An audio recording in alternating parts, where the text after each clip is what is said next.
Good morning students. आज हम chapter first के कुछ रिमेनिंग टॉपिक्स कवर करेंगे, जहाँ कि आप यहाँ देख सकते हैं कि किसी भी एलिमेंट को अगर डिनोट किया जाए तो इस टाइप से हम लिख सकते हैं ZXA, जहाँ X कोई भी एलिमेंट है, Z is the atomic number, A is the atomic mass which is also known as mass number. Okay,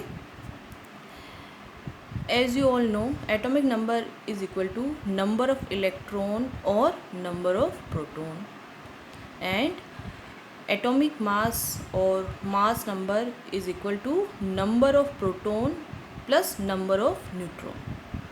okay, तो ये एक जनरल आइडिया है किसी भी एलिमेंट के सिंबल को रिप्रेजेंट करने का।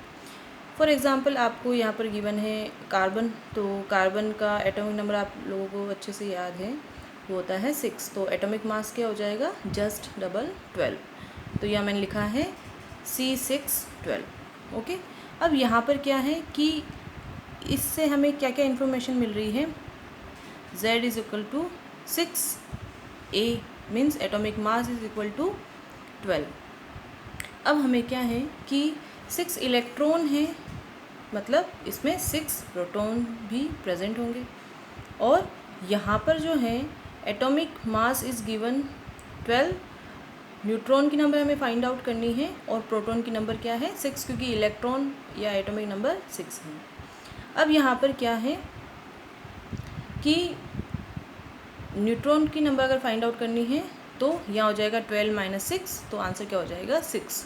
तो number of neutron present in carbon is also 6। Okay, तो इस टाइप से अगर आपको किसी भी एलिमेंट में एटॉमिक नंबर और एटॉमिक मास की वैल्यू गिवन है तो आप न्यूट्रॉन की नंबर फाइंड आउट कर सकते हो, या आपको अगर न्यूट्रॉन की नंबर गिवन है और एटॉमिक नंबर गिवन है तो आप एटॉमिक मास भी कैलकुलेट कर सकते हो। ओके, नेक्स्ट आपके हैं मॉलिक्यूलर मास। एटॉमिक मास, जैसे कि मैंने बात की थी, जो भी एटॉमिक नंबर है उसको अगर हम डबल कर दें तो वो क्या कहलाता है, एटॉमिक मास। और मॉलिक्यूलर मास क्या है, किसी भी मॉलिक्यूल का मास क्या कहलाएगा, मॉलिक्यूलर मास। अब यहाँ पर देखो CO2, ये एक मॉलिक्यूल है। अब ये किन किन एटम से मिलकर बना है, कार्बन एंड ऑक्सीजन। अब यहाँ पर क्या है, जब कभी भी हमें मॉलिक्यूलर मास फाइंड आउट करना है तो हमें जितने भी उसके कंस्टिट्यूटिंग एटम्स हैं उनके एटॉमिक मास को ऐड करना होगा, तो हमारा रिजल्ट क्या मिल जाएगा, मॉलिक्यूलर मास। अब यहाँ पर कार्बन को देखिए, कार्बन जो है उसके कितने एटम्स प्रेजेंट है, 1, और कार्बन का एटॉमिक मास कितना होता है, इसका एटॉमिक नंबर का जस्ट डबल, तो 6 एटॉमिक नंबर है तो एटॉमिक मास क्या हो जाएगा 12। तो मैं लिख दूँगी 1 × 12। 1 शो करता है नंबर ऑफ एटम और 12 शो करता है इसके एटॉमिक मास को। ऑक्सीजन को देखें तो ऑक्सीजन के कितने एटम्स प्रेजेंट है, 2। यहाँ पर 2 नंबर गिवन है तो मैंने लिख दिया +2, और ऑक्सीजन की जो एटॉमिक मास की बात करें वो हो जाएगा 16। अब इसको ऐड कर देते हैं, 12 + 32 तो हो जाएगा 44 mu. Mu is the unit of the molecular mass. Okay, next इसी टाइप से मैंने H2O का एक एग्जांपल यहाँ पर दिया है। H2O मीन्स यहाँ पर हाइड्रोजन के कितने एटम प्रेजेंट होंगे, 2 × हाइड्रोजन का जो एटॉमिक मास होता है 1, 21, प्लस ऑक्सीजन का होगा number of atoms are 1 and atomic mass is 16। तो 2 + 16 is equal to 18 mu. It is the molecular mass of water molecule. इसी टाइप से आपको अगर अदर एग्जांपल दिए जाए तो आप उसे भी सॉल्व कर सकते हैं। अब हम बढ़ते हैं अपने नेक्स्ट टॉपिक की ओर। नेक्स्ट टॉपिक आपकी गिवन है मोल कंसेप्ट एंड मोलर मास। अब जितने भी सब्सटेंसेस हैं हम पहले ही डिस्कस कर चुके हैं, वो एटम्स या मॉलिक्यूल से मिलकर बने होते हैं। एटम्स एंड मॉलिक्यूल्स जो है एक्सट्रीमली स्मॉलर साइज़ के होते हैं, और किसी भी सब्सटेंस की बहुत कम अमाउंट में भी इनकी लार्ज क्वांटिटीज़ प्रेजेंट होती हैं। अब अगर इन्हें काउंट किया जाए कि किसी भी सब्सटेंस में कितने एटम्स प्रेजेंट हैं, या कितने मॉलिक्यूल्स प्रेजेंट हैं, तो वो जो है एक काफ़ी बड़ी नंबर हो जाएगी और उसको ऐसे इजीली माइक्रोस्कोपिक लेवल पे हम काउंट तो नहीं कर पाएंगे। इसलिए क्या हुआ कि एसआई सिस्टम में एक यूनिट इंट्रोड्यूस की गई, वो थी मोल। मोल क्या है? इससे किसी भी सब्सटेंस में कितने एटम या मॉलिक्यूल प्रेजेंट हैं उसको डिनोट किया जाता है।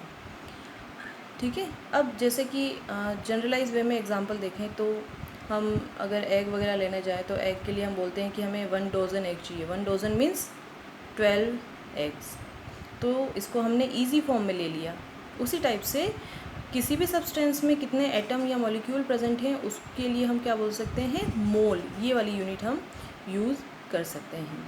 1 mole is the amount of a substance that contains as many particle or entities as there are atoms in exactly 12 gram of the C12 isotope.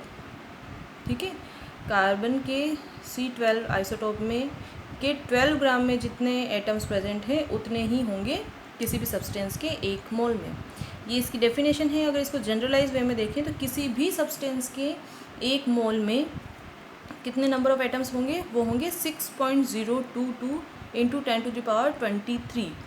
Okay. ये exact as it is number होगी किसी भी substance में how many atoms are present, तो हो जाएगा ये number. This is also known as Avogadro constant and denoted by Na। ये आपको अच्छे से लर्न होना चाहिए। ओके। तो अब अगर मैं आपसे पूछूं how many atoms of hydrogen are present in 1 mole, तो हाइड्रोजन एटम के 1 मोल में कितने एटम्स होंगे? 6.022 इंटू 10⁻23 एटम्स। इसी टाइप से अगर मैं आपसे पूछूं कि वाटर मॉलिक्यूल के 1 मोल में कितने मॉलिक्यूल्स प्रेजेंट होंगे, तो वो हो जाएगा 6.022 इंटू 10⁻23। ठीक है। तो इस टाइप से ये एक जनरलाइज फॉर्म है कितनी एटम या मॉलिक्यूल किसी भी सब्सटेंस में प्रेजेंट हैं उसको शो करने के लिए। Next is molar mass. The mass of 1 mole of a substance in grams. किसी भी सब्सटेंस के 1 मोल का मास जिसे ग्राम में रिप्रेजेंट किया जाए उसे बोलते हैं मोलर मास। अभी हमने देखा था मॉलिक्यूलर मास। मॉलिक्यूलर मास में यूनिट जो थी वो थी AMU या म्यू। उसी को हम अगर मोल या ग्राम में रिप्रेजेंट करें तो वो क्या कहलाएगी? Molar mass. तो अगर हम देखें वाटर का जो मॉलिक्यूलर मास था वो था 18 म्यू, तो मोलर मास क्या हो जाएगा? वही 18 ग्राम पर मोल। यहाँ 18.02 लिखा हुआ है क्योंकि यहाँ पर एग्जैक्ट नंबर मैंने शो की थी एटॉमिक मास की। अगर आप इसको राउंड ऑफ करके 18 भी लिखें तो भी चलेगा। तो क्या हो जाएगा? मॉलिक्यूलर मास और मोलर मास सेम होगी नंबर, बस यहाँ पर यूनिट चेंज हो जाएगी। मोलर मास में हो जाएगी ग्राम पर मोल और मॉलिक्यूलर मास में क्या हो जाएगा? वो वहाँ पर हो जाएगी यूनिट माइक्रोन। नेक्स्ट है परसेंटेज कंपोजिशन।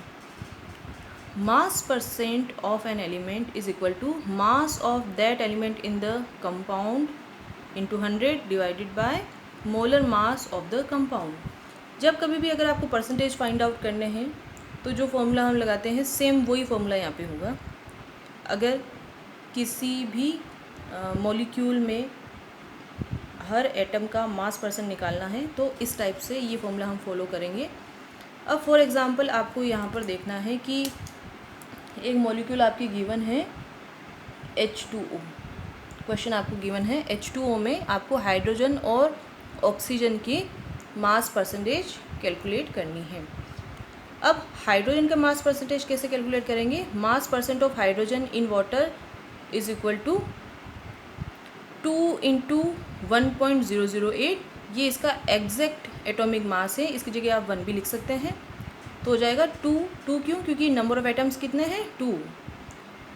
एटॉमिक मास की बात करें है ना, तो यहाँ पर क्या हो जाएगा? 2 into 1, number of atoms are 2 into atomic mass, okay, into 100 divided by molar mass of the compound, कितना है वो 18.02। सॉल्व करने पे क्या आ जाएगा दिस। यहाँ पर इनको राउंड ऑफ करके भी आप यूज़ में ले सकते हैं। और ऑक्सीजन की बात करें तो उसका मास परसेंटेज कैसे निकालेंगे। ऑक्सीजन जो है नंबर ऑफ एटम हो गए 1 इंटू 16 इसका एटॉमिक मास है, इंटू 100 डिवाइडेड बाय 18 क्या है वाटर मॉलिक्यूल का मोलर मास। तो इस टाइप से सॉल्व करने पर क्या आ जाएगा 88.79, ये परसेंटेज है तो यहाँ पे परसेंट आ जाएगा बस, और इसकी यूनिट नहीं होगी। ओके, इसी टाइप से मैंने यहाँ पर CO2 में कार्बन और ऑक्सीजन की जो मास परसेंटेज है उसका भी एग्जांपल दिया है। ठीक है, नेक्स्ट टॉपिक नेक्स्ट क्लास में डिस्कस करेंगे। Thank you so much.